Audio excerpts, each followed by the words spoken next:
What's up, Internet? It's the fabulous Mother Diva from Mother Diva's house.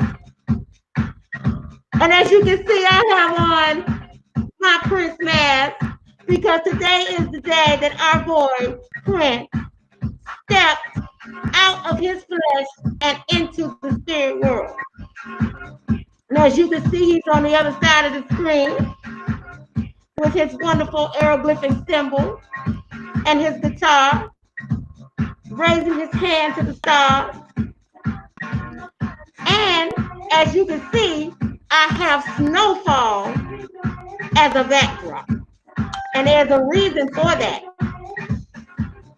But first, I want to tell you guys about this mix that I'm playing right here.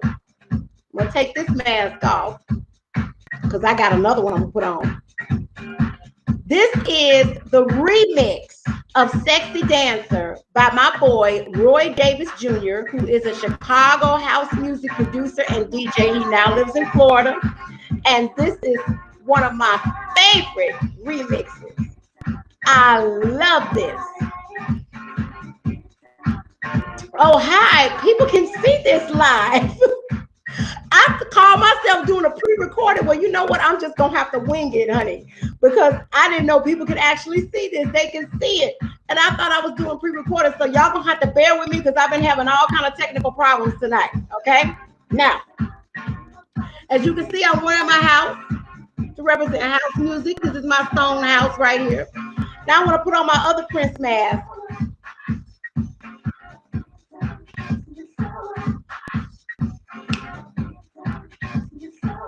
Yes, I had these specially made for me.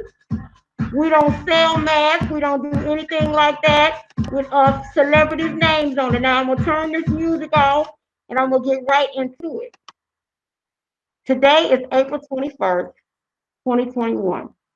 And 5 years ago today, Prince Rogers Nelson exited stage left into the spirit world and left behind a wealth of knowledge, of expertise, a vault of music, and we're going to get into that. We're going to talk about all of that tonight.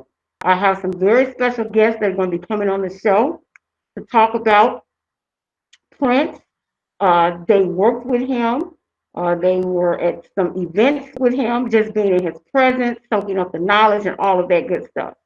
But before I get into that, definitely want to take the mask off. Once again, I had these masks specially made. When it comes to celebrities or public figures, you have to get permission from their estate or that individual before you can sell anything. But these are for my personal use because I am a huge Prince supporter.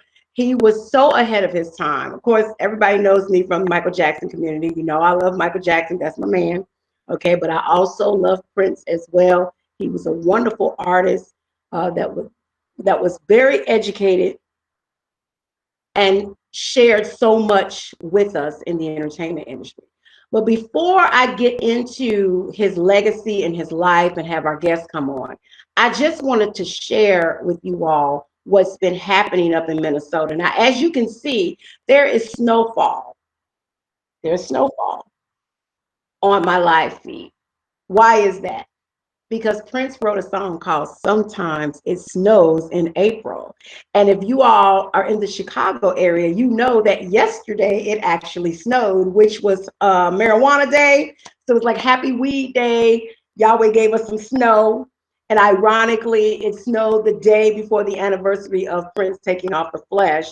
And I thought that was so ironic because actually the day that Prince passed away, it actually snowed that day, April 21st, 2016.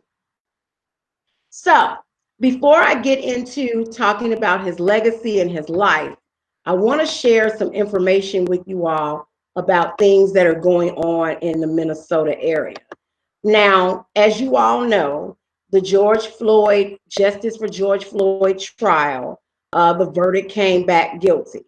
Okay, but here is the situation with that. A verdict can be guilty and get a suspended sentence. A verdict can be guilty and only give a person a few years. So the whole point of continuing to provide information and coming up with resolutions is for us to look at this through our third eye, which is the eye of knowledge. Okay, so yes, he was found guilty.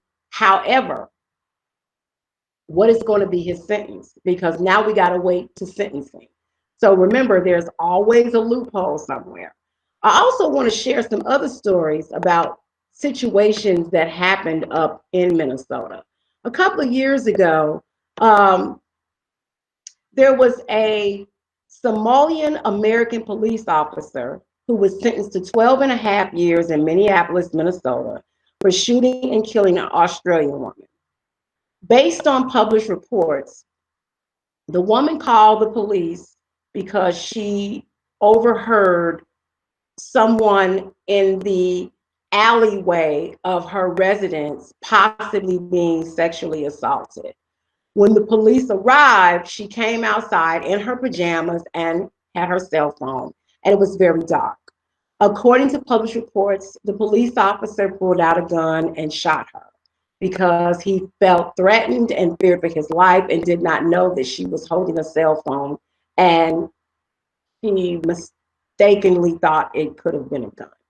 So in this particular situation, there was outrage in the community because they felt that because he was a police officer of color, that he was treated harshly as opposed to a police officer that is not of color, that of course have shot and killed many people of color.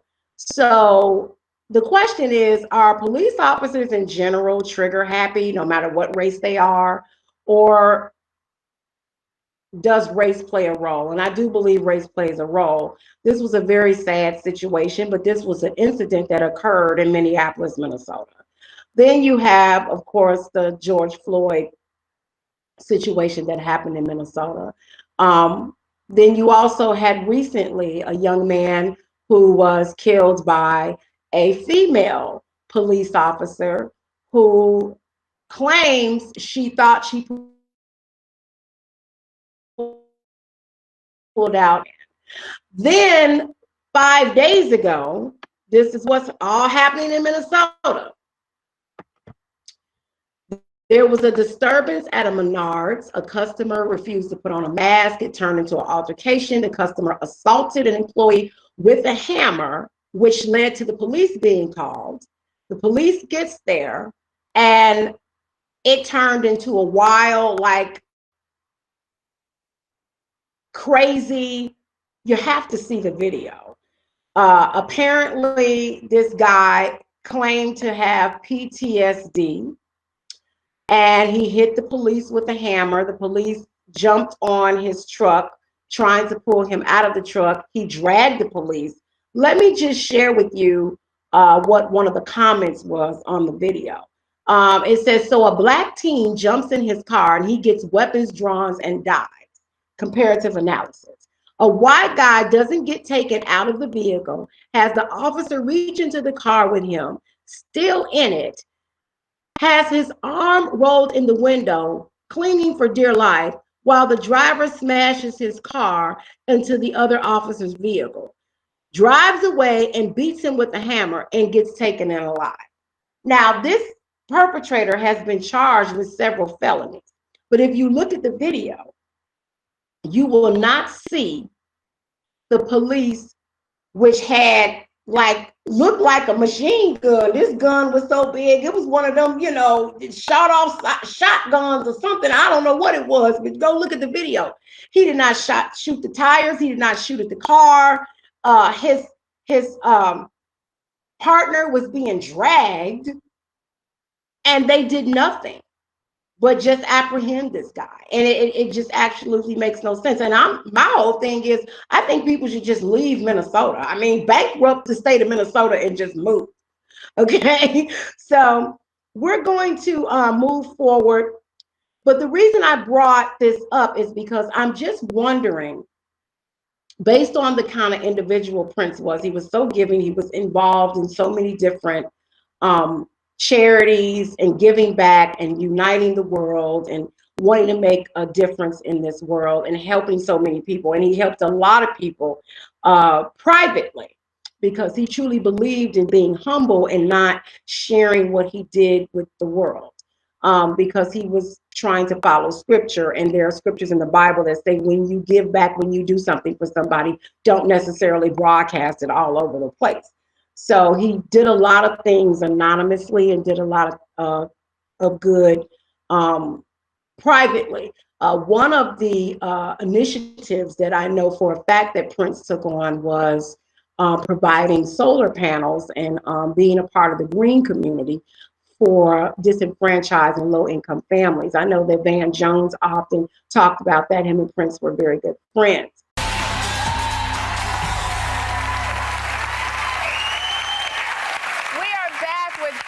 Who's joined by two friends helping him make his upcoming shows in Chicago an event with a lasting impression on the Windy City from the ground up. Please welcome an actress you know from films like Men in Black 2 and Rent, Rosario Dawson, and former advisor to President Obama and best-selling author Van Jones. Welcome. Welcome, Rosario and Van. Rosario, I have to say, you give the best hug. She hugs you so tight. You really feel love when Rosario hugs you. But you've known Prince for 14 years. Really? How did that happen? Blessings, many blessings. Yes. I started acting at 15, and I guess that's how I was exposed. And I remember at 19, I was working on a film, Light It Up, and I got a call saying, you know, Prince would like to talk to you about his upcoming album. Right. And I was like, yes. And he called, and he was doing you were doing your 1999 remix album, and there was a monologue you had written, and he wanted me to perform it and come down to Paisley Park, which I was able to do, and it was just remarkable. And it's been 14 years now, actually, of being very supportive of each other's work, and it's I want to go back to Paisley because I hear you have solar panels on it now. Things have changed.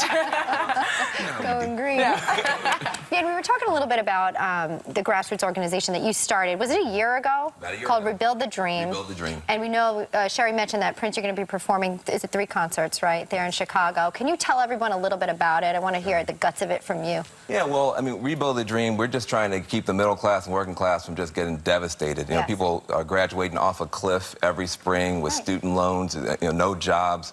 1/3 of American homes are underwater financially. You know, my parents, they bought a house, they were building wealth. They weren't writing a mortgage to lose wealth. Right. And so we got a lot of problems, and we wanted to make sure that the people who are hurting, but also people who have solutions, can be heard. So Rebuild the Dream is about that. So, you know, we teamed up with Prince, and, you know, in Chicago, the whole point of the show is just to shine a light on the positive things that are happening.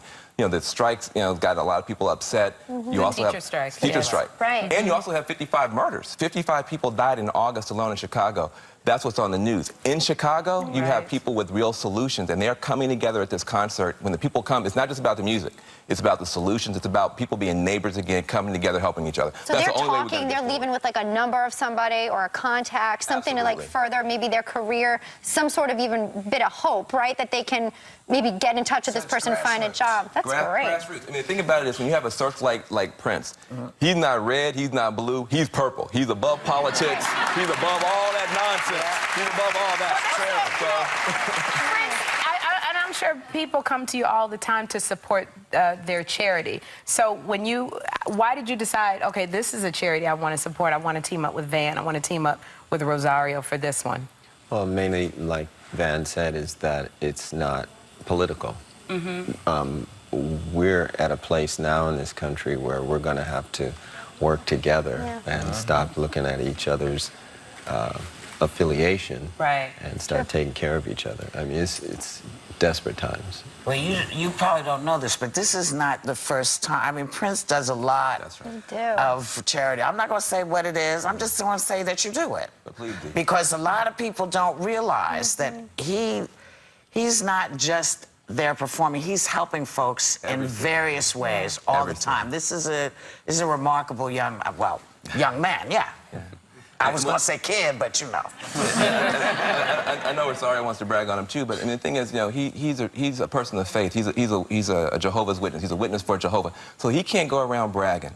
But I will tell you, I know for a fact, every city he goes into, he touches people. The thing is, at this point, the crisis is so big, he wants to just bring everybody together around the same table so we can actually help each other. But there's not a city he's gone into he hasn't helped people. Not one. So you got 3 days of... Did you want to say anything, Rosario? Yeah, I'd love to know what your involvement and why and what you love about the organization, too. Yeah, you know, it's actually, and it was so fortuitous, actually, because with my voting organization, we ended up joining up with Rebuild the Dream as well, called Missing Voters, because you have 18 million, you know, people who've lost their homes and they don't know, there's so much confusion and misinformation out there about what they need to do for registration and all that kind of stuff. Right. So it's just giving people access points to be empowered and let people have the opportunity to have as much information as they can as possible, and to petition the banks to make sure that they get as much information, but people in the future also get that information as well. So it's beautiful because on the ground, you know, as Prince was saying to me about this, and when he asked me to be the spokesperson for it, that you're creating a village. You know, and it really takes a village for all of us to come out of this, and it's an opportunity for people to get past whatever shame or fear that they have around losing their jobs, around losing their homes, because you shouldn't have any of that, because there is access points. There are people without homes, and then there are homes that need people, and we just need to give them the resources and the opportunity to make those connections and have those tools for themselves. And that's what he's creating at his concerts. Well, this is so the money that he does from the concerts also is going towards that as well. It's so all around, it's so beautiful, and I think it's a model for other people to follow as well. So this is great. Thank you so much for shedding a light on this. I think we can learn a lot from his legacy and the knowledge and so much that he left behind. But some of you all are probably wondering, Mother Diva, where is your Prince house?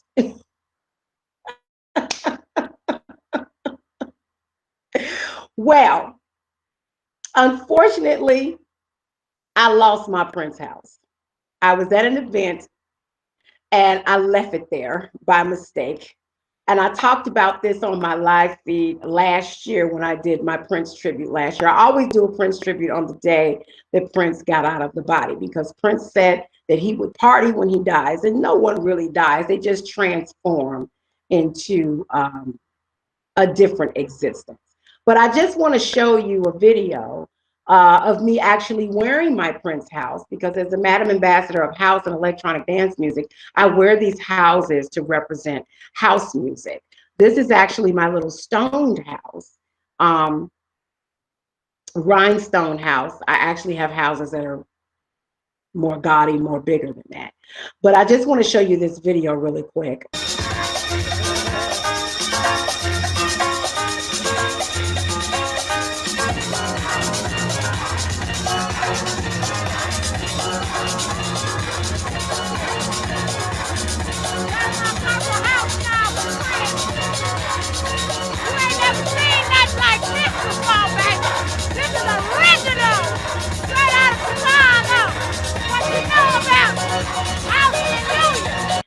Okay, and we're back from showing that clip of me wearing my purple house.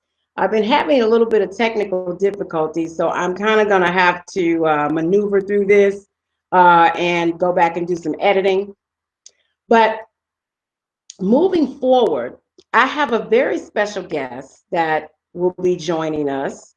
Her name is Monique Mannen, and you may remember her from the hit film Coming to America, where she was in the scene where Eddie Murphy and Arsenio Hall actually was out looking for women. And so she was that very, very talkative young lady who wanted to end up in film and television and movies and just talk them to sleep. So I'm going to roll this clip so you guys check this clip out. Monique Mannen.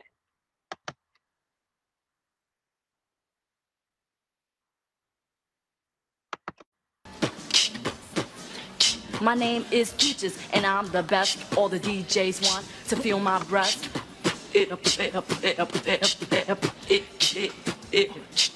Yeah, I want to work in videos, but really I want to be my own star in the videos because I want to become a pop singer and a rock singer and write my own songs, produce my own songs. And then I'm going to try an actress because people tell me how talented I am. I'm a natural and stuff like that. So then I'm going to write my own stories and direct my own stories and, produce the movies I'm doing. Now what I'd like to do is I would like to show you all where you would most remember Miss Monique Mannen from. And you're going to be very surprised to know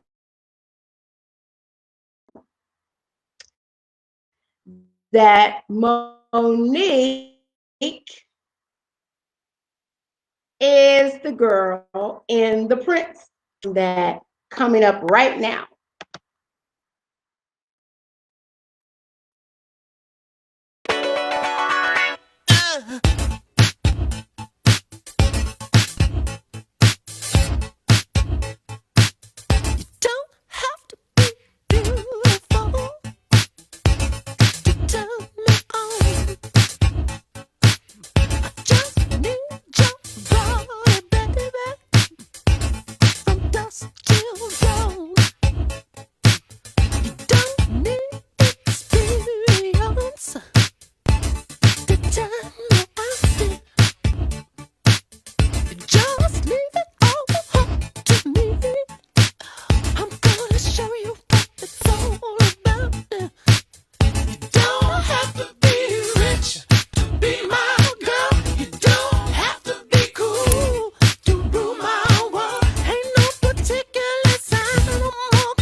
Kiss.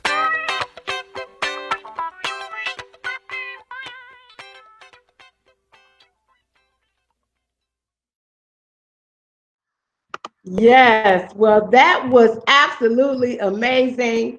And she still looks absolutely fabulous. And I want to welcome actress, producer, director, writer, film star, choreographer, dancer, to Mother Diva's house, Miss Monique Mannen. Hi. That is so Hello, awesome. hello. Thank you so much for coming on the show. I apologize for all these technical problems, but I'm like you in Coming to America.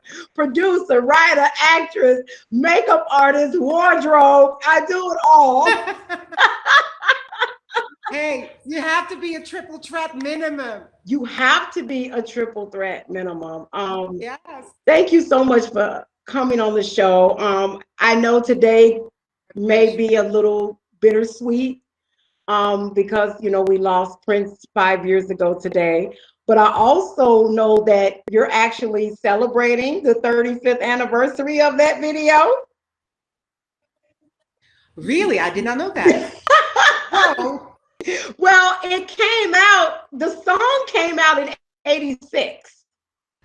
So it depends. He might have shot the video the same year or a year later, but you're here to tell us all about that. So, because you did Coming to America was actually after the Prince video, and we can talk a little bit about that. So, Yeah. how in the world did you end up dancing in a Prince video? And you were this mysterious woman no one knew, and for a long time, everyone thought that you were my tie. So tell us your journey, because she's a belly dancer. So everyone Yeah, but he started hadn't met trying her to. yet.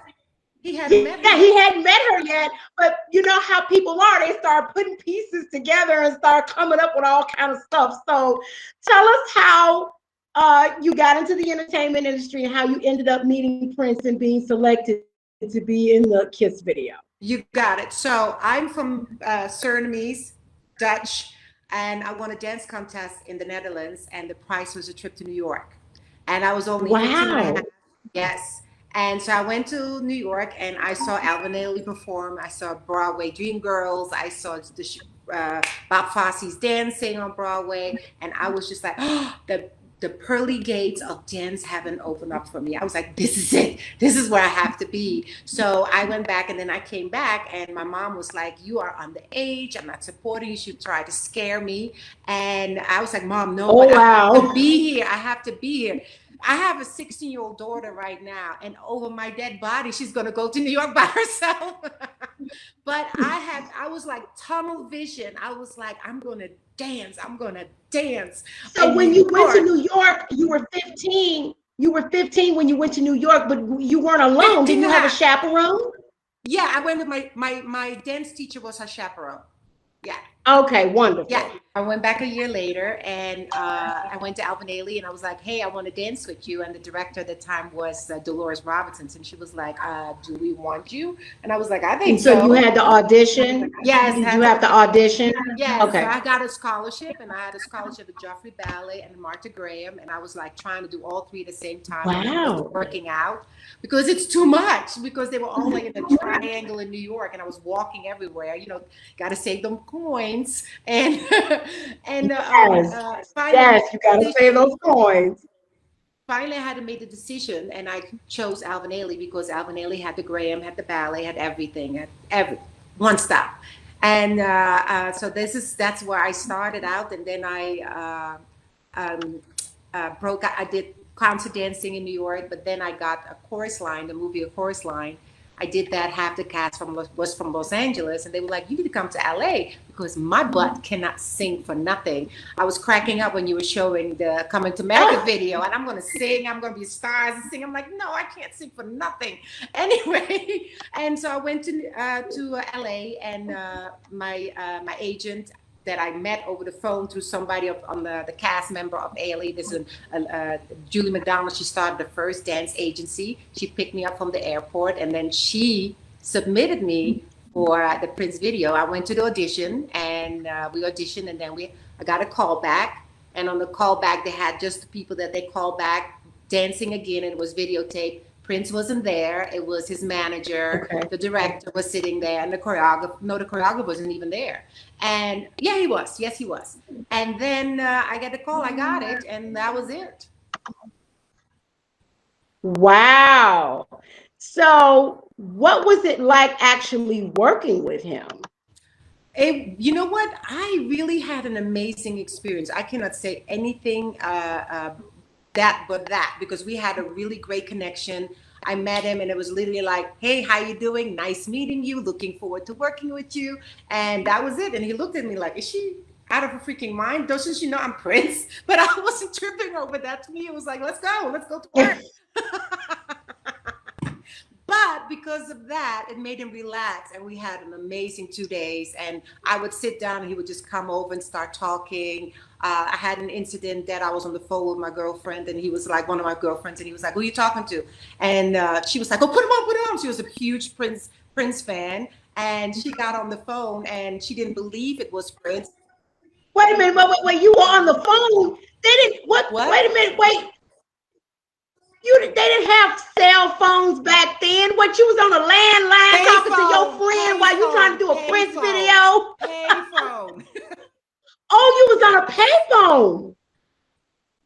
Were you on a break? Yes. And so he walked by while I was on the phone, and she was like, put him on. And you went to the payphone and called your friend. Okay. Yeah, she was like, put him on. I said, please say hi to my friend. And he went, okay. He got on the phone and she didn't believe him. She was like, yeah, right. Put Monique back on.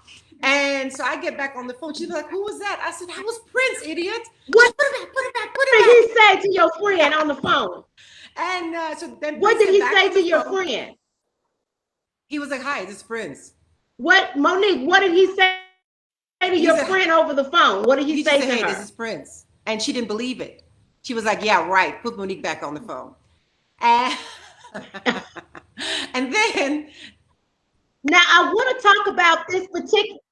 Now let me ask you a question. I want to talk about this particular scene in the video where you guys are on the floor and you're dancing and you're like moving back and forth on the floor. I'm in a split. Tell me about. You did, yes, the split. Yes, I'm in a split. And in 4-inch heels. Wow. So who created the whole dance number, the scene that you did with him? Was it what choreographer came up with the way that you all were going to portray? I can't hear you. I'm sorry. Video. You're going in and out. Oh, okay. I said, who created the dance sequence in the video? It was Louis Falco, and it was also Prince. Louis Falco was a choreographer, but it was also Prince. That because the step around him and the the step before I go around him and then jump in a split, that was him. That was totally his step, that he taught me.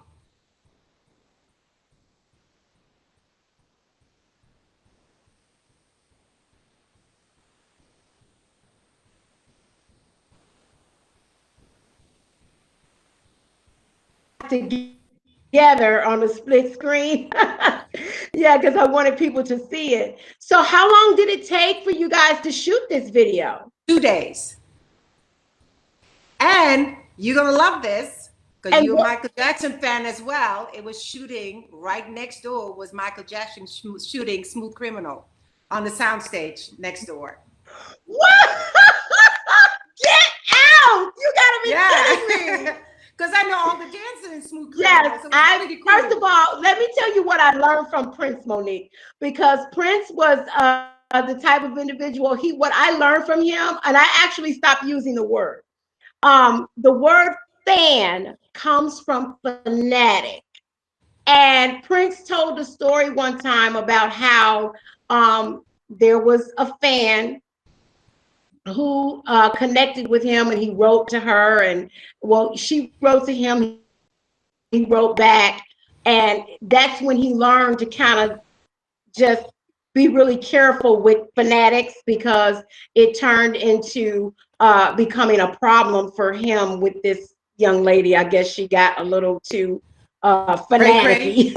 So once I listened to that story about him not wanting to so much use that word or what fan means, I said, well, I'm not going to use that word anymore, because if you do the history of the word fan, it does come from fanatic, and it means, obsessive compulsive behavior and all this kind of stuff. So, so I consider myself more a supporter, like a Prince supporter, a Prince advocate, a Michael Jackson supporter. And actually, in the Michael Jackson community, they call us moonwalkers. So I kind of like that title. But he was just a force to be reckoned with, and you had the opportunity to dance with him.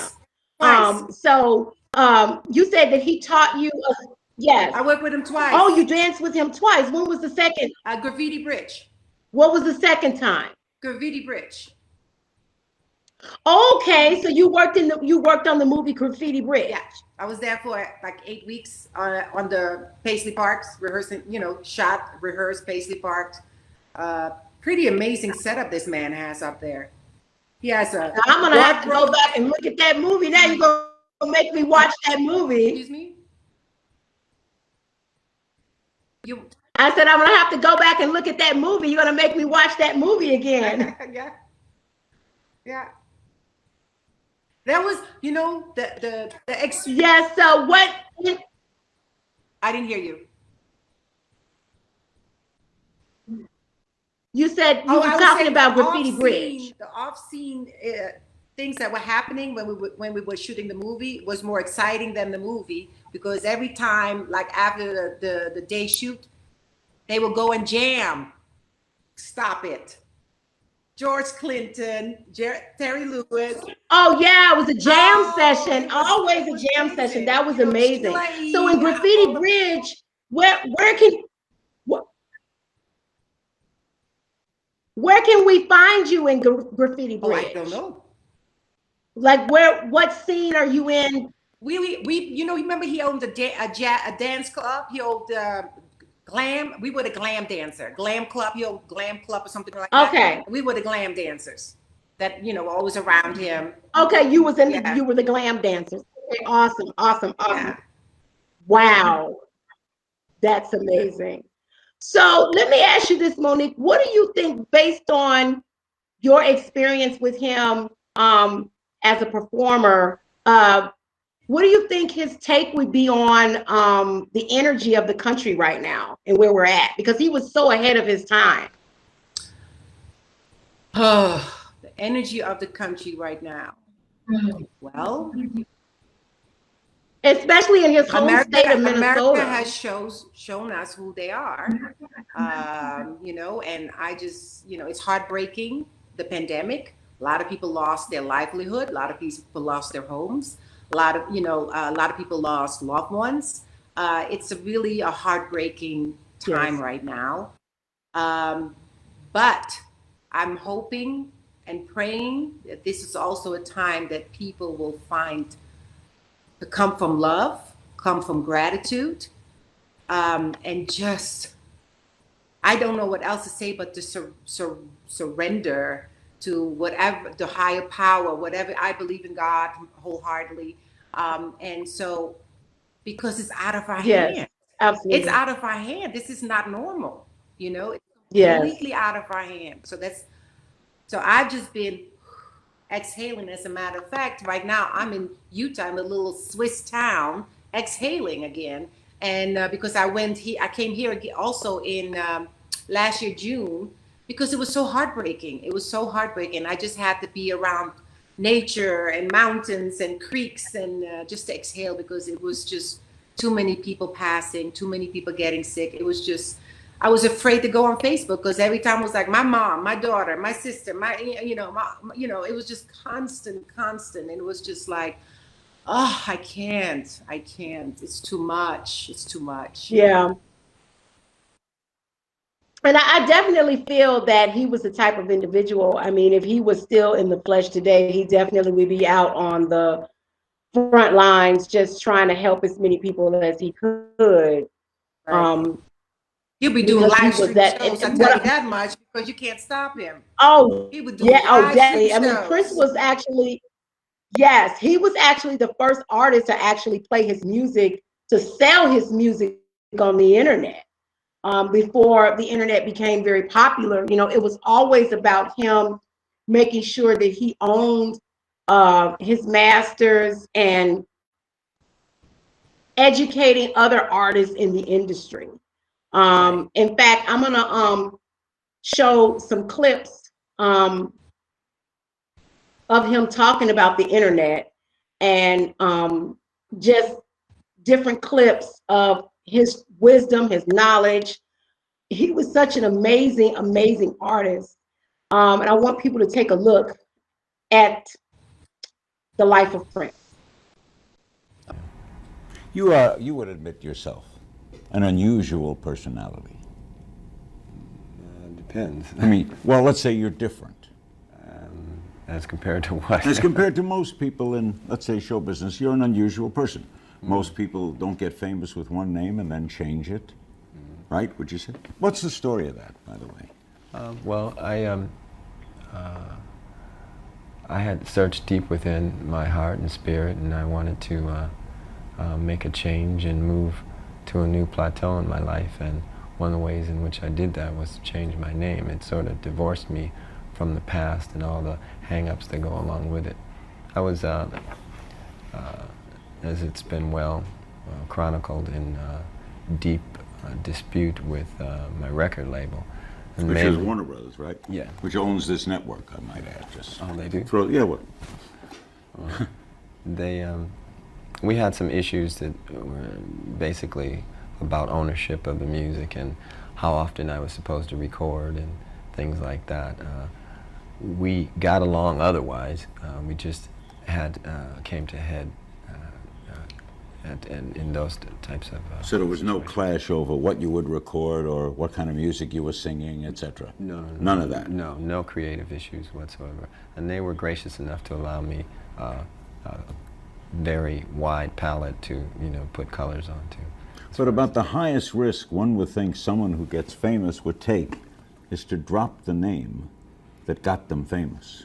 Well, that was one of the things that I dealt with, is that I really searched deep within to find out the answer to whether fame was most important to me or my spiritual well-being, and I chose the latter. Was it difficult to not be what you had become known as?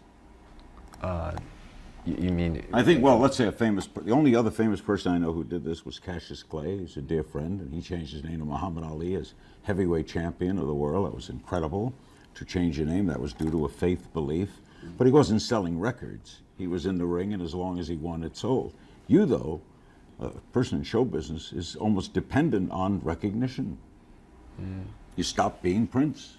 Well, that's a good point. I pretty much wanted to be dependent upon God, and when you get the inner calling to do something and you know that you're being inspired by God, you pretty much know you better answer that call or suffer the consequences. Do you think this was God-inspired as well? I do believe, yes. Why then did you choose the artist formerly known as? Well, I didn't choose that. That was chosen. Chosen for you? Yeah, pretty much. What would you have chosen? I mean, did you think of a name? What is your name at birth? My name at birth was Prince Rogers Nelson. Yeah. So did you think of Nelson? No. Rogers? No. Were you thinking of a name? No, it didn't come to me like that. So how did the artist formerly known as come about? Well, that came up through people's problem with, mainly the media's problem with not having a pronunciation for the symbol. So they had to come up with something, I guess. So the artist formerly known as is a media invention. Yes, sir. Not your invention. No, sir. You're a symbol. Oh. Okay, how do you promote a symbol? Well, what we found is throughout the world, if you hold this up and show it to people what they think of, they will say Prince.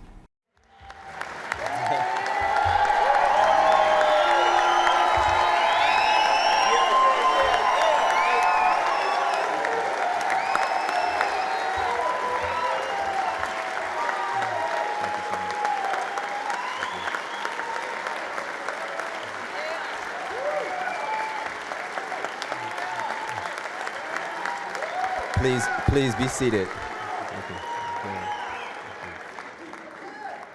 All praise and thanks to the Most High Jehovah.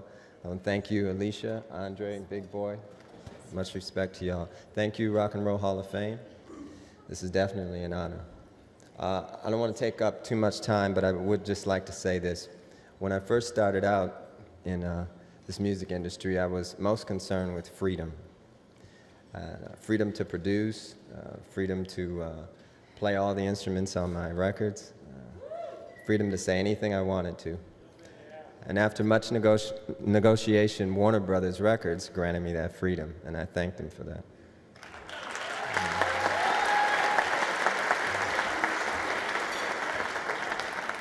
Without any real spiritual mentors other than artists whose records I admired, Larry Graham being one of them, I embarked on a journey more fascinating than I could have ever imagined. But a word to the wise, without real spiritual mentoring, too much freedom can lead to the soul's decay. And a word to the young artists, a real friend or mentor is not on your payroll. A real friend and mentor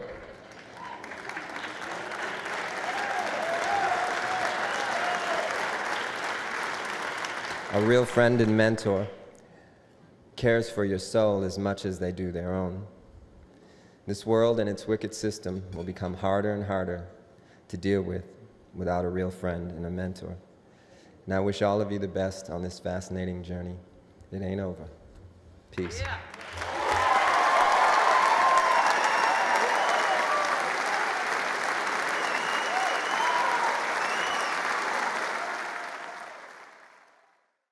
So, one thing I wanted to say is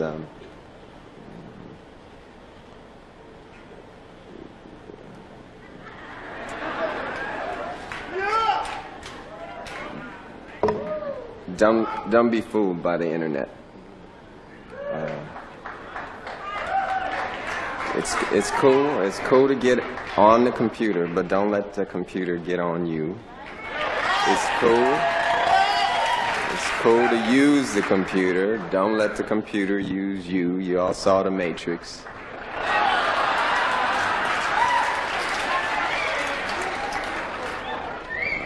There is a war going on. The battlefield's in the mind. And the prize is the soul. So just be careful. Be very careful. Thank you.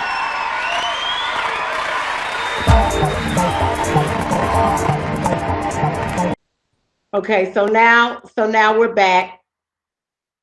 Okay, so we just took a big look at clips of Prince just giving out that wisdom and that knowledge. Don't let the computer use you. That's the one thing that definitely, will stick with me, because you have so many people on the internet using the internet, and he said it. And this was when he said this was like years and years and years ago that he said this, because he knew the direction it was going in.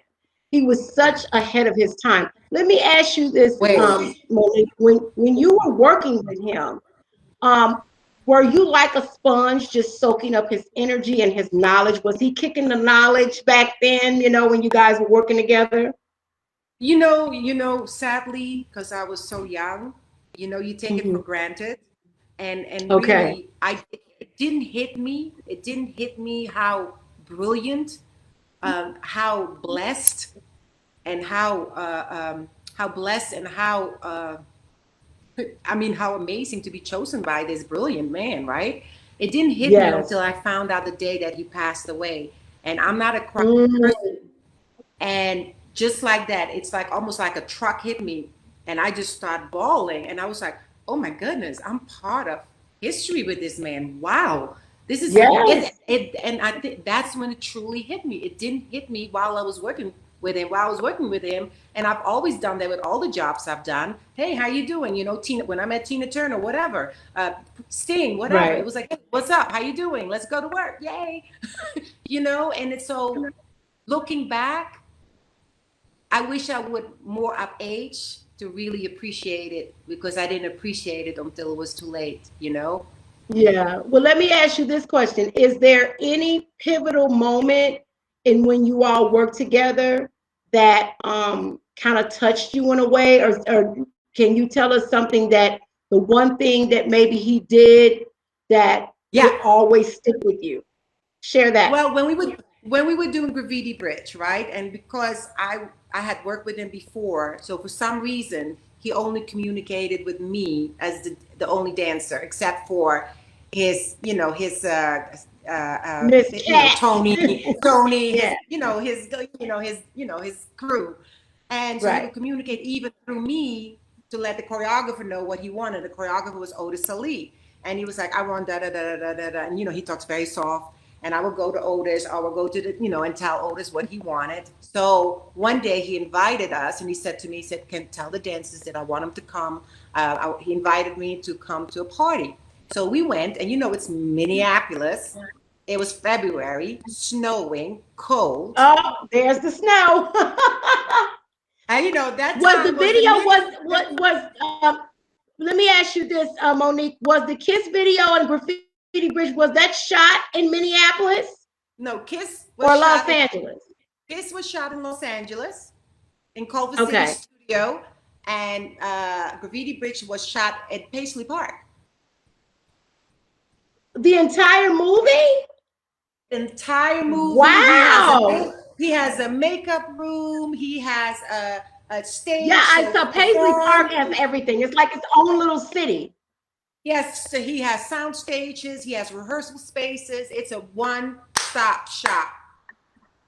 Have you been to Paisley Park since he's gotten out the body? No, I did not. No, I did not. But wait. You got to need to take a trip. Wait, so he invited us. So we went, and you know, that time in 80s, you know, it's like mini skirts were the hot thing to do, or, you know, late 80s.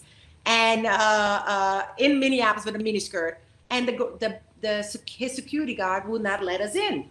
And we went home. And the following day, he has attitude with me, right? And I'm like, finally, I go like, what's your problem? Why are you having attitude? And he goes like, I invited you and you didn't show up. And I'm like, yes, I did. You're going to have to go after your security guard because he did not let us in. We came. And do you know what he did? He held a private party for us that evening. Oh, so when you told him the security wouldn't let you in, what did he say? He just looked, you know, Prince is a man of little words. He just looked at me, got quiet, started acting normal again, and next thing you know, there was a party arranged for after the shoot. Well, he should have fired the security guard. Hey, he's doing He probably fired him like he fired job. Jimmy Jam and Terry Lewis. He was doing his job. Right. Well, I want to let all my viewers know how we actually met. And I actually met Monique through my doctor, my holistic doctor, Dr. Sherlyn Lee, because we're all in the holistic health community. And as you all know, Dr. Sherlyn Lee was the former nurse to the King of Pop, Michael Jackson, my husband. So Dr. Lee told me about this wonderful young lady and this product, and she's going to share information with us about some holistic products that she's been using that has been so beneficial to her health. And I began to use it as well.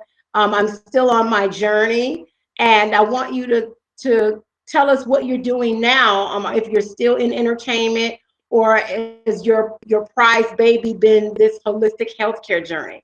Well, the thing is, like, my career was just like over, because when I got sick in 2009, it took them 3 years to figure out. I had rashes and hives all over, and they didn't know what was wrong with me. And you know, when you're out of Hollywood for 3 years, you become a dinosaur. So I literally went from hot to not like that. And but it didn't stop me, because it took me 3 years to find a healthy solution. I even wanted to try. I had a severe allergic reaction. I wound up in the hospital, and they put me on steroids in the drip system. Send me home. You had an allergic reaction, but wait, Monique, you had an allergic reaction to what? Wanted to try medicine. Oh, trials. Okay. You know, no, not trials. Let me ask you a question. Not trials. This is very important. Okay.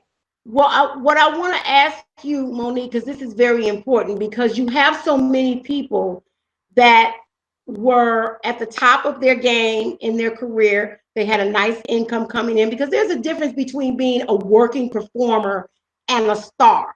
There are tons of people who are working performers and they're making a decent living, and they have generating income that's coming in. And then, you have the stars, Beyonce's, the Prince, the Michael Jackson, whoever.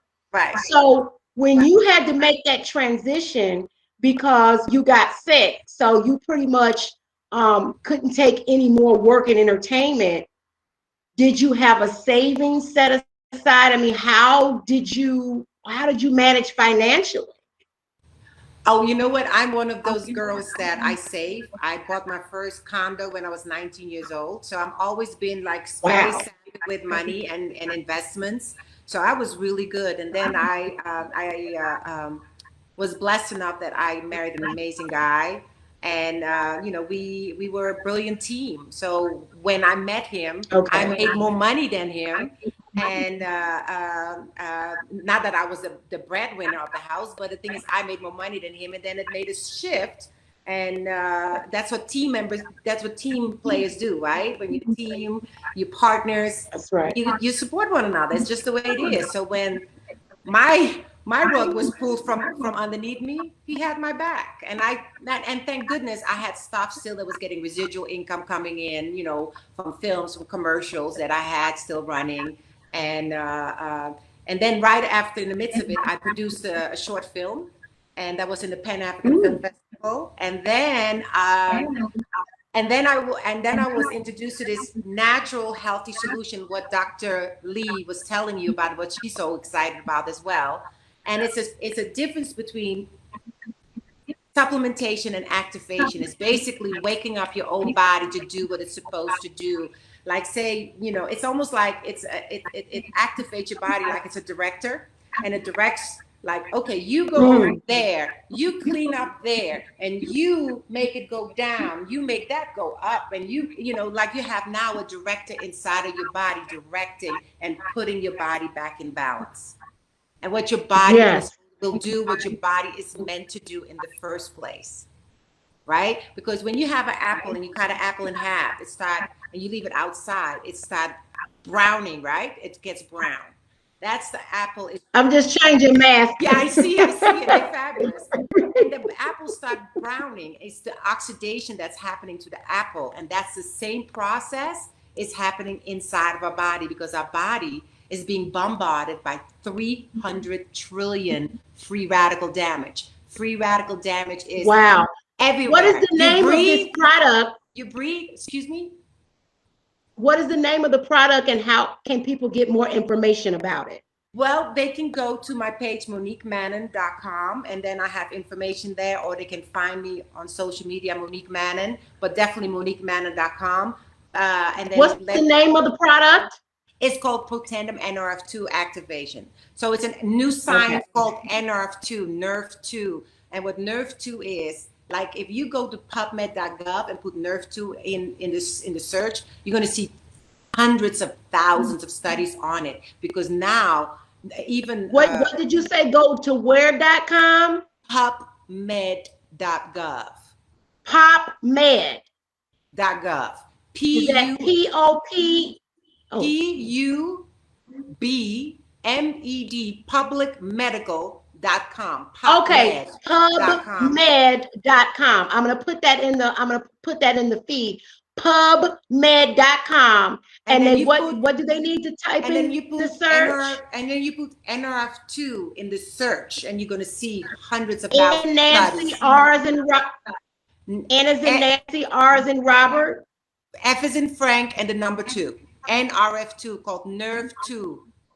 NRF2. Okay. And it means nucleus reactive factor. That's what it means. Wow. And basically what it is a new science that even Washington State did. One of the studies that will pop up is Washington State that says NRF2 activation is the most profound, the most therapeutic, the most preventative in the history of medicine. So let me ask you a question, because I was on a Zoom call with one of the expert doctors that you hosted a while back here. I believe it was towards the end of the year in fourth quarter. I do a doctor's call on Tuesdays, yes. So if anybody, please let me know if you want to join that Tuesday's doctor's call, and you can hear more about this. From what I gather from it, this NRF2 protandin, it literally like rejuvenates your DNA or something. Your cells, yes. It does. It's on a it's on a cellular level. It's on your level of your DNA. And if you go to PubMed.gov and put in the search oxidative stress, because the 300 trillion free radicals, that's attacking our body on a daily basis because of the cell phones, the computer we on, the water we drink, the food we eat. We surrounded with it. You're breathing, you're being attacked by 300 trillion free radical damage, and it's not slowing down. It's not going to slow down. So if you put on PubMed.gov and search oxidative stress and diabetes, oxidative stress and viruses, oxidative stress and heart, oxidative stress and cancer, and you're going to see all those studies pop up linking those health conditions to oxidative stress, that being the root cause. You know what's so beautiful about what you're doing? This would really be right up Prince's alley, because he became vegetarian. In fact, Van Jones often talked about having a hamburger before he go to Prince's house, because he wouldn't allow anybody in there smoking, drinking, no meat or anything. And he was a stickler about that. So I truly believe that the direction that you're going in, he would definitely be on board. With this holistic healthcare. It has become my passion and purpose, because when I get it's about saving lives. Back, when you see that how it changes people's life, including my mom, I get goosebumps. I just get goosebumps every time. It doesn't get old. Well, I tell you what, you were so kind, and you came to my birthday party, and you actually gave me a bottle of it. And I'll be honest with you, I did take a couple of them, but I got frustrated because it wasn't a capsule, so I started chewing them. But you taught me, you said, get a pill crusher, crush it up, put it in some applesauce. Is it okay? Can I put it in a smoothie? Yes. Well, I don't know. Let me check on that. Yeah, I don't think you would wanted to put it in a smoothie, because you will have the taste of turmeric then in your smoothie, and that's not really yummy. In all honesty, I don't have a problem with that. I just wanted to know if it was okay if I can mix it in applesauce. I thought I can mix it in a smoothie. Let me check on that. Okay. Let me check on that. I don't think it's a problem. Well, what is the difference between mixing it? What is the difference between crushing it up and putting it in applesauce as opposed to a spoon of yogurt or a spoon of yogurt? Green smoothie. It's just to kill the flavor, because I personally, if I keep it in, sometimes you put it in your mouth and you're like, oh, where's my water, and then you start tasting it. I'm like, oh no, I want to get it out of here. Yeah, but I can definitely put it in applesauce. So what I'm gonna do, Monique, I'm on a detox, and I'll be done with my detox on Sunday. And then take it serious, and then you can gauge it. Yes, I'm gonna take it, and I'm gonna report back. Yes, please. Yes. That's my passion and purpose. Absolutely. And the thing is, like, on the testimonials, I have a private a Facebook group page called Biohacking Room, and on that one, there's a lot of. Yes. Can you tell us what is biohacking, Monique? Okay. What does that mean? Biohacking is you hack. It's biology. It's because the scientists work 40 years to come up with. Because when I hear hack, I'm thinking like how people hack into your accounts and computers and and they hack, the hackers. This natural NF2 activation is coming in your body and hacking in your body and having. Oh, so it hacks you in a good way. Right. It's like you go here, you go there, you get that imbalance, you get that imbalance. Yeah. So it's biohacking your body to better health, to more energy, to biohacking to balance your body for better health. Okay. Well, Monique, thank you so much for taking the time to come on the show. My pleasure. Once again, I apologize about the technical difficulties, and I kind of want you to stay tuned because up next, I'm going to be talking to Fannie Brown, who is James Brown's sister, and she's going to share some stories with us about the time that Prince and James Brown and Michael Jackson all shared the stage in 1983, and Prince jumped on the lamppost into the audience. It was hilarious. So that's coming up next. Oh, look at you. You can't wait to see that. But hey, Mother Love, I just have to tell you. I just want to tell you one more thing. It's Mother Diva. Wait, Mother Diva, excuse me. Mother Diva, not Mother Love. Mother Diva. So anyway, and I love me some Mother Love, but I'm Mother Diva. Well, I'm in a place. Go ahead. What were you gonna say? I'm coming from a place of love because that's why it came in my mind. But also, like even though I am not doing show business, but I am because I'm a recurring role on the show called Giants. That's right now on air. Yes. But it's not my passion. You're in the TV show Giants? Yes. What channel is that on? It started out. This is why I really want to put out to people. It's like Power of the Pen, write your own show. It started out as a web series and it got bought by TV One or BT. TV One or BT bought it up, so now it's being aired there.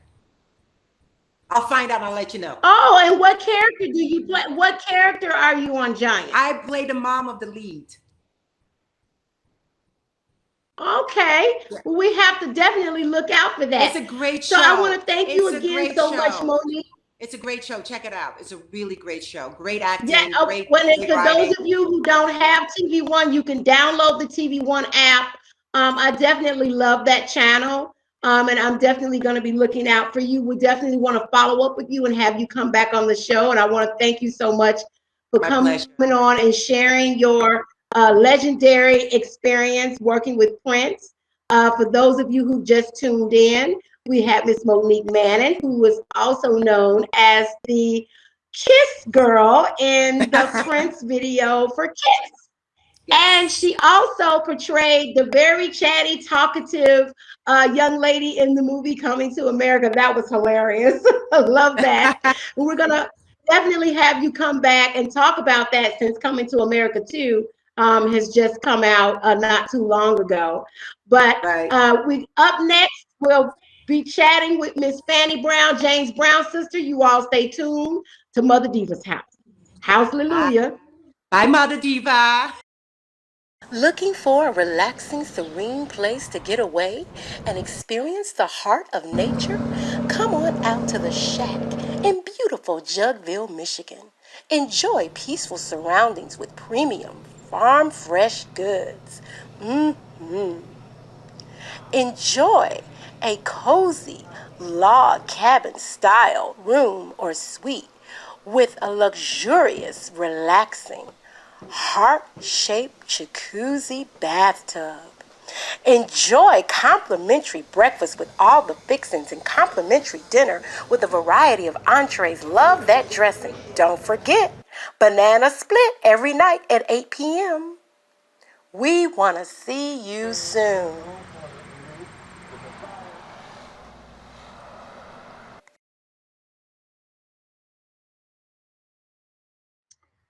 And we're back. You're looking at Mother Diva's house in case you just tuned in. And as promised, Prince had some very, very interesting moments in his life. And one of the most hilarious shenanigans that Prince pulled was back in 1983 when he took the stage with Michael Jackson and James Brown.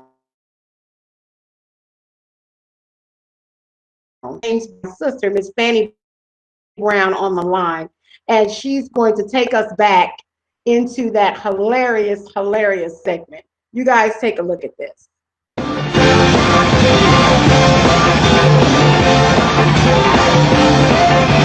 And also, give him a big round of applause because he just insisted that I introduce Prince. He's here. Prince. Prince. Prince.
We got on the phone, you guys.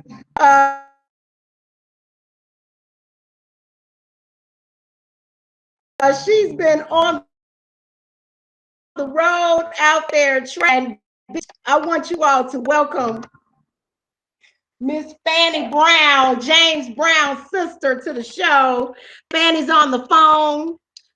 Fannie, thank you so much for allowing us to speak with you and be in your presence. I know that you've been busy and you're continuing James Brown's legacy. About that whole lamppost shenanigan he pulled when it was him and Michael and your brother on the stage. It was hilarious. You were there that night. Can you just kind of walk us through that whole scene? Well, James Brown, good evening, ladies and gentlemen. All of you all, may God bless you all. Peace. Assalamu alaikum. we were doing the concert there. You're making me laugh now, going back that far. Anyway, the show had been sold out for over 2 months. It sold out in 3 days. James Brown with B.B. King as his special guest. And B.B. King had just made the record, You Made Your Move Too Soon. And I was in love with that record. And of course, I'd known B.B. for years. And I thank God for him being there. And I'm just really kicked back. When I got there, I was the first one to the auditorium.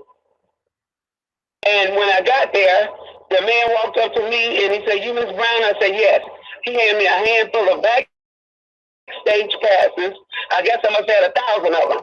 And I'm like, "Whoa, a whole 1,000?" He said, "Well, you all know what to do with them. And we need you to come on out with Mr. Brown souvenirs so we can sell them." I'm like, "Okay." So I went up and I got counted in all the James Brown Unreal panties, James Brown bumper stickers, blue jeans, headbands, I Feel Good towel, Make It Funky, the man who put the wedding sweat towel, Mr. Please, Please, Please t-shirt, Cold Sweat, the Godfather Soul t-shirt. I mean, you name them, we had a t-shirt, sweatshirt, James Brown sweatsuits. I had everything that I could think of to make. And James just went crazy when I made them Unreal panties. Now, Fannie, hold on, because Unreal, that was after the 1983 fiasco. Okay, well, let me go back, because I'm talking about the panties now. Yeah, no, you talking about the Jane. I got me some Jane Brown panties. I'm going to show people I got my Jane Brown panties, and I love my Jane Brown panties. But I want to go back to 1983 with Prince. So, after I've been there about 30 minutes, I get a knock at the door. Miss Brown, Michael Jackson security would like to speak to you. So I go to the door, and they say, Michael Jackson wants to bring his whole family, and we're going to need about 15 tickets. I said, no problem, here's 16 passes. And you open the door over here where I'm at? Fine. So they left with the tickets. And of course, as the people start pouring in, no one could get a ticket because it had been sold out. So nobody got nothing but me, a handful of backstage passes. I think the show was like $200-300 to get in. And so here comes Leon Isaac Kennedy, Irene Carroll, you name them, every celebrity living in LA, here they all come. Miss Brown, Miss Brown, Miss Brown. This is where James the DB just stand on the walls. Please don't nobody say nothing. Okay. Because the show is sold out. Y'all got to stand down here while everybody change clothes, come in and go out. When the concert starts, you all can go upstairs and hang around the walls. So, of course, everybody got dressed. B.B. King went on first. And he was climbing so good. When he got through with Lucille, he was just jamming. I'm in the dressing room trying to get my clothes on. And all of a sudden he say, I ran up 50 grand. I cashed it in and held it in my hand. That kind of word just get around. It make a lost dog come up out. I hear you knocking, baby, at my door, but you know you ain't living here no more, and it's too bad. I think you made your move too soon. I didn't even have on my clothes. I threw the robe on and ran upstairs. I had to go look at him. I know this ain't what he just said. And when I'm saying it to y'all, I'm laughing because I was a gambler at the time. I used to play cards, Tonka, and Pity Pat, if y'all know what I'm talking about. So that really hit the bone for me, a gambler talking like that. So I went back downstairs and got dressed. And after I got dressed, we all sat down in the hallway. It was full. James come out the dressing room and looked like, who was all these people? Of course, he knew most of them. So they shook his hand, talked to him or whatever. He went on up and got ready to go home. All of a sudden, here comes Jerry Poindexter running. Jerry Poindexter is James' piano and organ player. He's the only one playing when James is not playing since Lee Charles left. He said, Fannie, you still have the passes? I said, yeah, I got all the passes. Prince is out there, and they won't let him in, and they know he's Prince, and they say, they don't care. They say, what? That's my main, that's the dude mean baby. I know you ain't gonna tell me they ain't gonna let my main man in. Man, they won't let him in. I said, how many people with him? He said, just him and the bodyguard. I said, take some tickets just in case he got some more friends. Get them in right now. So I'm standing there talking to somebody, and all of a sudden, here comes Prince. His bodyguard look exactly like Kenny Rogers' twin. And he's a big old man, though. He's bigger and taller than Kenny Rogers. So Prince is in front of him walking. And so everybody's Prince. I'd never seen him in real life, just TV, because we always be working. When we get to the stage, I'm Smoking Robinson just left, and we just coming, so I never get a chance to meet either of those two. So when he come down, they say, that's Prince. I turn around, and don't you all laugh at me. I love this man. I want me some Doobie baby. But when I turn around, look like a little boy was about 12 or 13 years old. I was about 5 or 6 inches tall. I'm looking for Prince. I'm looking up for a man and look down and see a little boy. That big man with that can't be him. And everybody's going, and I'm like, no. So Jerry said, Fannie, you want to meet him? I went and looked back around. I was so embarrassed. I'm in love with a man that looked like he's 12 or 13 years old. I wanted to meet him so bad. I'm like, I can't do this to myself. My mind couldn't even accept it. Now I'm going to tell you all about me so y'all can understand why. I've been 5'8" since I was 11. When I was 11, I wore about 165 pounds. My shoe is a 13. My legs at 8 years old was 28 inches around, both of the muscles. I am a big woman. I mean, what they call a stallion, an Amazon, that's me. So because I'm a big woman, and I'm just a big woman, that's the best way I can put it. So for me to look at this man in a little boy's body, it just shook me. I didn't even know what to do or what to think. So I didn't say nothing to him. I didn't try to meet him. But when they went on out in the audience, and somebody was doing something before James got up there. So I said, let me go out here. I'm going to be nice and introduce myself to him. So he'll know I let him in. When I got around there to him, he was squatted down on the floor on the side of the aisle.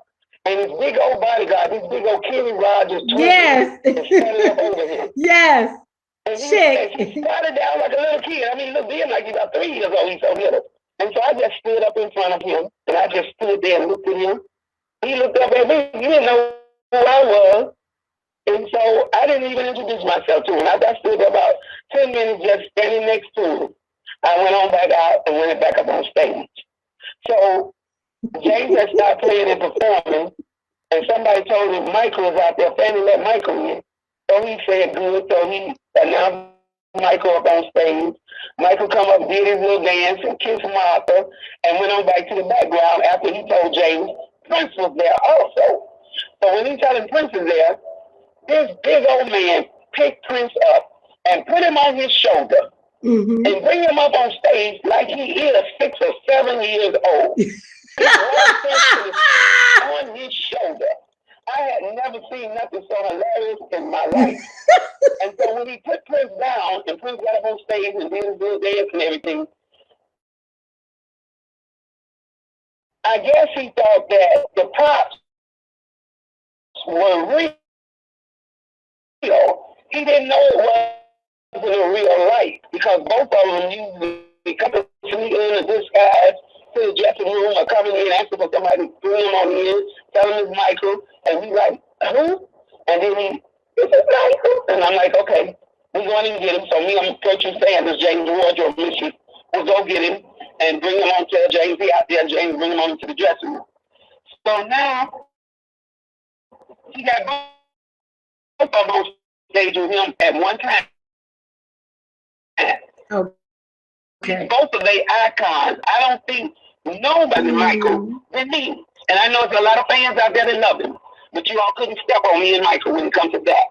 You talking about your brother James? Wait a minute, Fannie, are you referring to? You said when you say the love that Michael had, were you talking about your brother James? Okay, I just wanted to clear that up. Go on. Nobody loved him more than Michael. I can think of, and I'm talking all Michael's history. And so when Prince knocked everything over, and they was trying to clean it back up, everybody was like, wow, he must be drunk, he must be high. Well, I didn't know him on that level, but you know, everybody at that time was doing whatever they did. But Fannie, you know what was so funny? When he went and got on the lamppost and fell over into the audience. Michael ran over to try to get the lamppost, and then James, your brother, just took his jacket and walked the jacket over like everything was fine. I mean, James kept right on performing. The band just kept. James Brown is an entrepreneur, a teacher, a scientist, a genius, and he don't care what happens. The show must go on. Every flaw you cover it up. If you fall out or pass out as soon as you come through, you get up screaming and dancing some more. But what? James taught you how to make the show always be the greatest, and he always taught me, find it. I said, what? If you ain't got a 1,000 people that find it, act like you got 100,000. Next show you have a million people call them. Go out and tell somebody better and be better than what it was. That was James' motto. And everybody that worked for James Brown will tell you they were in the college of James Brown. Anything you didn't know about music, didn't learn about music, James could teach you. And as you go back and listen to all the legendaries, the Temptations, Marshall, the Showlight, Mr. Reddy, and all the big groups that was big, all of them will tell you James Brown gave them all their first break. And he told them how not to let people rob them, how to get their money. Like, yes, we on the chicken strut and the chicken stroll or whatever they call it. We didn't have hotel rooms to stay in. We had sleeping cars on people's floors if you had friends or families in the town. But the thing was, he taught all of them. And as I, with God's permission, bring about my book, and I'm trying to do our story on the God Sister Presents the JV's Our Life with James Brown. Okay. So the people will get the real story, because they'll get it from those of us that was there day and night, every day, every night. 1,015, 1,030, 40 shows a year. Nobody could top that. Nobody. Shows on Friday. If they could squeeze another one in, you might have 3. There had to be 2 matinees for the children and 2 shows that evening for the adults per show. So a lot of people don't understand why his children didn't understand him, because he didn't have time to go home. Every time he looked up, they had him booked somewhere. Right. He was booked, and he had to make the job, or he would lose so much by not making the job. So that was kind of hard for them, because they did not have a father on the level that they needed a father. Yeah. Not very important. Based on what you know about the type of individual Prince was, what do you think he would feel about he's from? Educate people. You know, if he was still alive, what do you think he would be doing in terms of this movement of education and unity and justice? I think that he would be out front still. I think that he would probably tell the people, don't riot, just hold on and let's see. And he wouldn't be just what I'm doing. He would have already made a record about it. Yes. What's happening and how it's happening. And of course, James stopped the show at the Apollo when he first went back to the Apollo, and he did Stop the Violence. That after all our leaders. Yes, he did. They called your brother in when Martin Luther King was assassinated. That's right. James mentioned all of them. Yes. He said Malcolm X. He first mentioned the Honorable Elijah Muhammad, Malcolm X, Noble Drew Ali, Martin Luther King. He said the Honorable Elijah Muhammad again. He said after all our great leaders have worked all their lives and lost their lives, some of them, and our grandmamas that worked all their lives scrubbing floors and washing clothes for people. Yes. And grandma can't even go to the store, or somebody will snatch her purse. Right. The little boy can't even sit on the stoop, or he get hit by a drive-by bullet. Yes. The girl can't go to school unless she be raped. Look at the little girl that was in the car at McDonald's. Yes, it's horrible. James says a whole lot of nothing. This is about a whole lot of nothing. Y'all stop the violence. So I decided to put on the top of the record in 2002 when Lynn Collins Arthur Hyde, the one that did all the big screaming on Payback, and myself with the JV did stop the killing.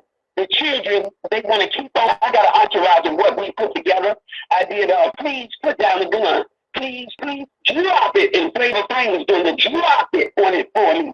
We got, please respect your mom. Put down the gun and stop this killing. And I'm glad, Fannie. To stop the killing. Of course, you know, I did pull up your pants, you sagging. Yes, sagging pants. I have that T-shirt. Yes, and Fannie, I want us to come together. Let me tell you what I'm in the process of doing, because I want to get back to what happened with Prince and the lamppost real quick. But let me tell you where I need your support. I am trying to put together a press conference in front of the McDonald's over on the west side to bring about awareness, letting the community know that they cannot be afraid, that they need to speak out, that if anyone has any information on who shot up this car that killed this 7-year-old girl. And I'm also asking McDonald's to put up a reward. People in that community support that restaurant, and they should put up a reward because they should want to know who came into their drive-through with a gun. We have to put pressure on these corporations. People spend money with them.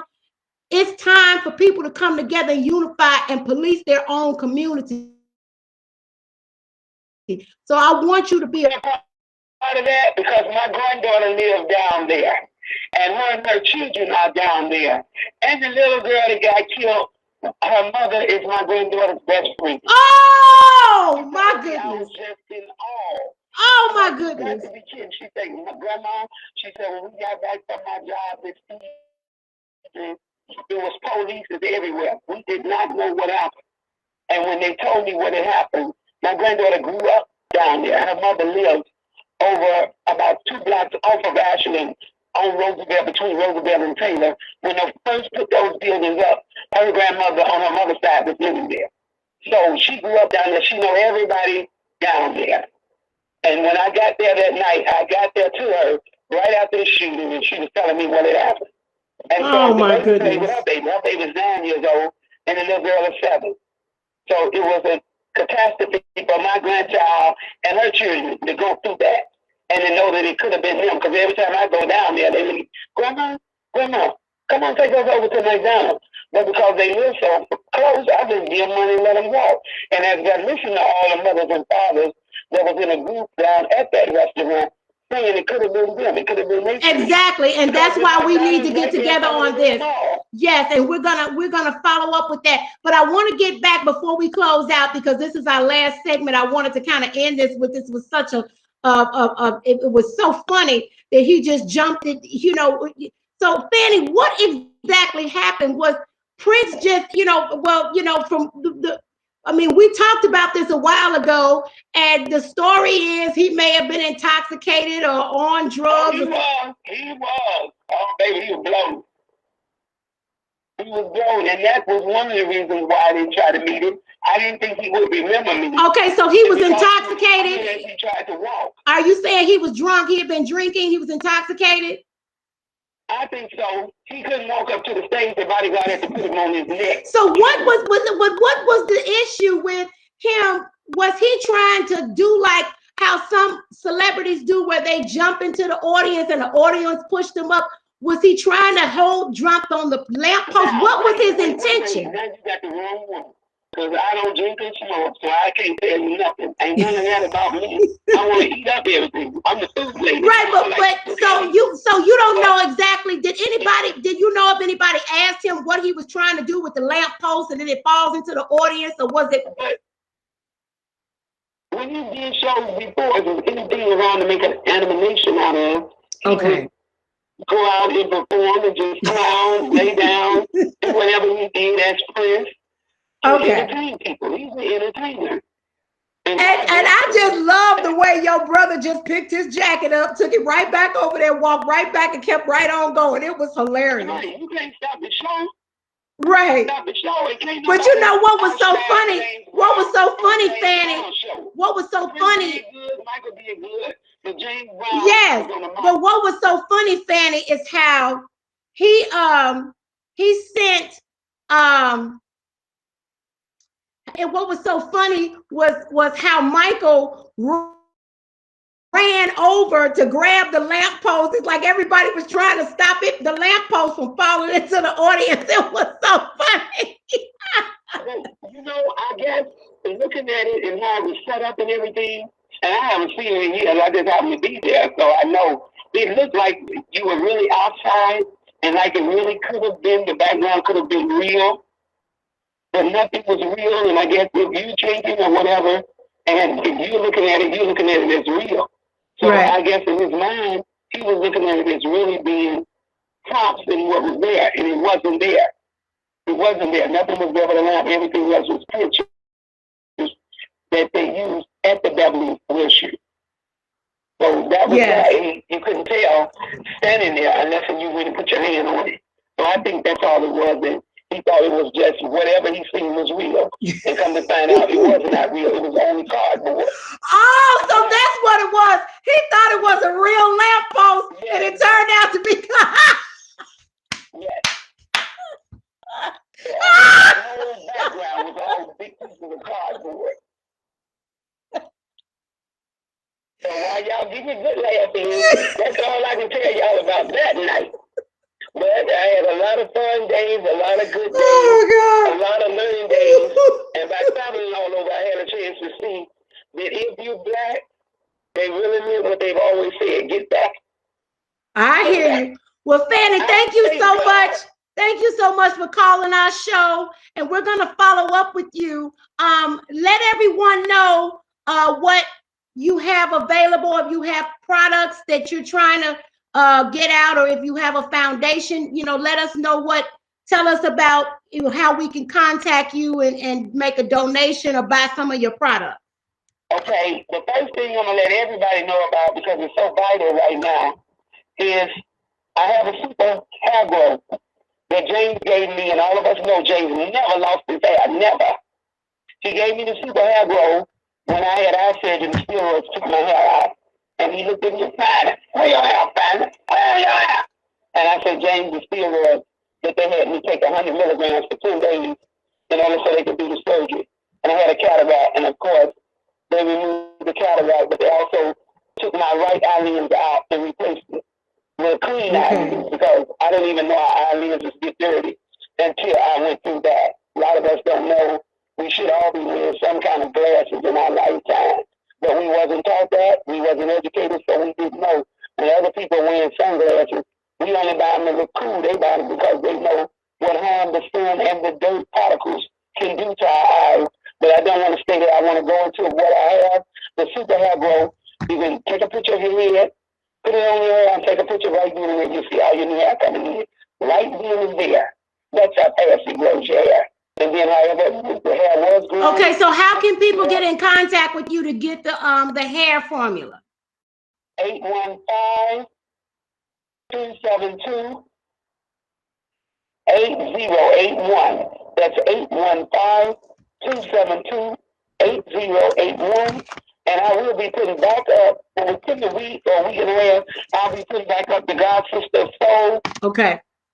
.com, and then at the God Sister Soul, of course, I got all James products. I'll also have my foot product that I made. If you touch it on your feet, just one little drop, wherever it touches that. Okay, well, I know I'll be trying to get me some of that. It will bring it off right then and there. All right. It will be like a baby's face. I have one for the hands. I also have something that I'm calling the intervention of the COVID. And when I say the intervention, y'all think about your grandmothers when they used to nurse you when you were a baby, and how they took different things and went to the top of your head and down to the bottom of your feet and your chest and back. Well, I have something God that made me put 32 formulas together of natural oils, and you can put them on your body, start at the top of your head to the bottom of your feet, and nothing can stop you up. You wide open. I don't care, nothing they got in the hospital can open you up as fast as my intervention for the COVID. and people have been trying it. I'm going to get set up somewhere so people can come and try it, the hair oil, the foot oil, the hand oil. And also, I have something that if you have diabetes or anything of sores and black skin and black legs and black feet, we have the 9-day cream that flushes your blood, and all the natural herbs flush you out in 9 days. In 3, you will see the outcome of what you're taking. Right. But with the lotion that I made, I got the lotion, one that's instant pain relief, and the other one is joint pain relief. And they're on Brother Abdul Malik website. He's the #1 fisherman for the Nation of Islam. And when I decided to bring the products back out, he had a few friends that we gave the painkiller, just put a drop on him. I did his hair, I did everything, and you can see everything happening live.